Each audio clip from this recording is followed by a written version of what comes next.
Bismillahirrahmanirrahim. Paslun ari ieu teh hiji pasal. Aqallu dafni ari pangsaeutikna ngubur mayit eta hufratun sakedukan.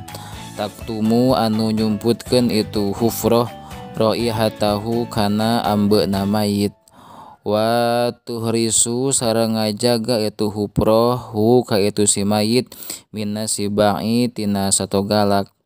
Wa akmaluhu jeung ari kasampurnaanana itu dafnun ngubur mayit eta qomatun satangtung wa bastotun sareng sabeber tampah wa yudau sareng disimpen naon khoduhu pipina itu si mayit ala turobi dina saluhureun taneuh wa yajibu sareng wajib naon taujihuhu madepkeunana itu mayit ilal kiblati ka kiblat.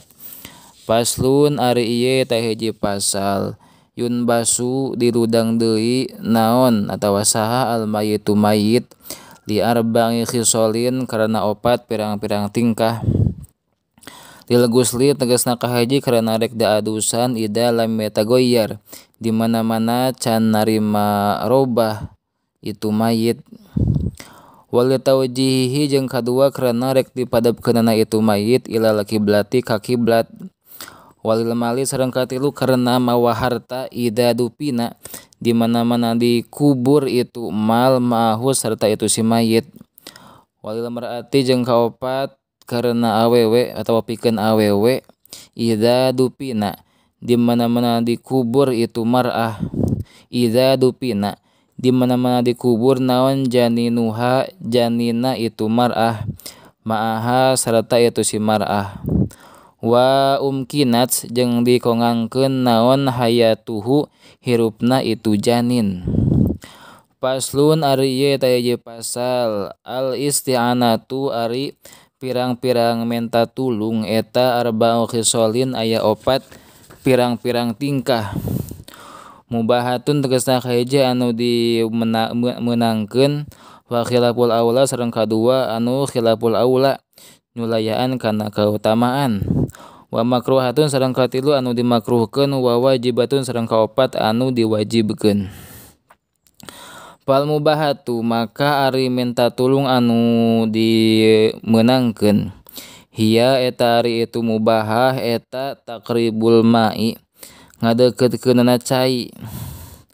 Wa khilaful aula sareng ari minta tulung anu khilaful aula hiya eta ari itu khilaful aula eta sobul ma'i ngocorkeunana cai ala nahwil mutawadi'i ka saumpamana jalma anu keur wudu.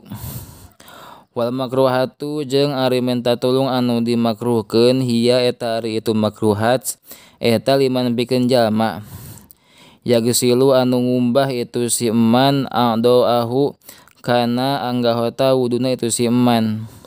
Wal wajibatu jeung ari minta tulung anu wajib hiya eta ari itu wajibah eta lil maridi pikeun jalma anu gering indal ajzi dina nalikana apes. Paslun ari ieu teh hiji pasal. Al amwalu ari pirang-pirang harta allati anu talzamu anu misti piha dina itu lati naon azakatu wajib zakat. Sitatun eta teh aya genep. Sitatu anwa'in eta teh aya genep pirang-pirang warna. An-ni'amu tegasna kahiji sato ingon-ingon. Wa naqdani sareng kadua harta emas perak. Wal mu'syiratu sareng katilu harta tatanduran. Wa amalu tijarati sareng kaopat harta dagangan. Wajibuha anu ari wajibna itu tijaroh eta rubu'u usri qimati urudi tijarati saparapat perpuluh harga tina harta dagangan. War rikazu sareng kaopat rikaz pependeman jahiliyah. Wal ma'danu sareng kagenepna ma'dan teh barang tambang.